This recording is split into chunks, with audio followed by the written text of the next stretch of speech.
Panglima TNI Jenderal Andika Perkasa mengatakan, penanganan konflik di Papua bukan hanya soal aparat keamanan mau atau tidak mau memburu para pelaku tindak kekerasan yang terlibat dalam aksi kelompok KKB hingga ke sarangnya.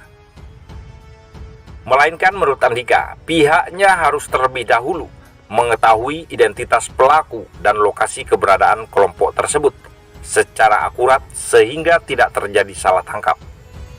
Hal ini Andika sampaikan merespon tindakan sadis kelompok KKB yang menewaskan 11 warga sipil, termasuk tokoh agama di distrik Kenyam.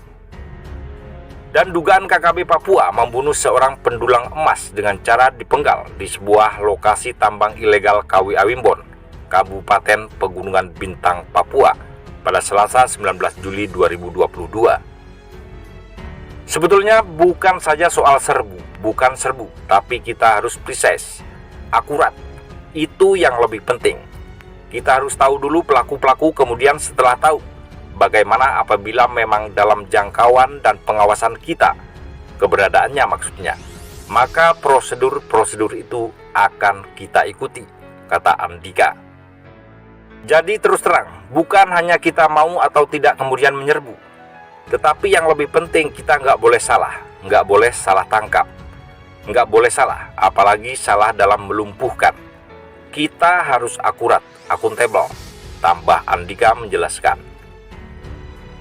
Mantan Kepala Staf Angkatan Darat ini menuturkan setelah dirinya mendapat laporan mengenai penyerangan terhadap warga sipil di Kabupaten Duga, dia pun langsung menugaskan seluruh jajaran TNI yang berada di wilayah tersebut untuk segera mengumpulkan intelijen.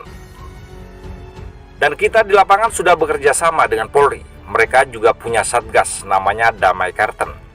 Dan kita menggunakan semua cara untuk mengumpulkan intelijen itu, baik yang sifatnya teknologi maupun yang sifatnya non-teknologi, ungkap Andika.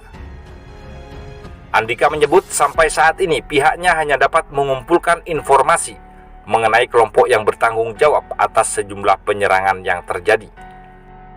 Namun Andika menyampaikan aparat keamanan akan terus mengejar para pelaku. Sejauh ini kita hanya bisa mengumpulkan tentang kelompok yang bertanggung jawab. Kalau yang di Kenyam adalah kelompoknya ATIM inisialnya. Kalau yang di Pegunungan Bintang yang terakhir, kemarin hari Selasa itu kelompoknya MK. Tapi kita akan terus mencari, tutur Andika. Untuk diketahui, muncul opini dari sejumlah anggota DPR yang menginginkan TNI dan Polri mengubah pendekatan defensif yang selama ini diterapkan usai KKB melakukan penyerangan terhadap 11 warga sipil di Kabupaten Duga. Salah satunya disampaikan oleh anggota Komisi 1 DPR dari fraksi Partai Keadilan Sejahtera, Sukamta. Sudah saatnya TNI Polri memburu KKB sampai ke sarangnya. Proses penegakan hukum juga harus mengedepankan peran dan keterlibatan masyarakat sipil agar tidak terjadi salah sasaran, ujar Sukamta.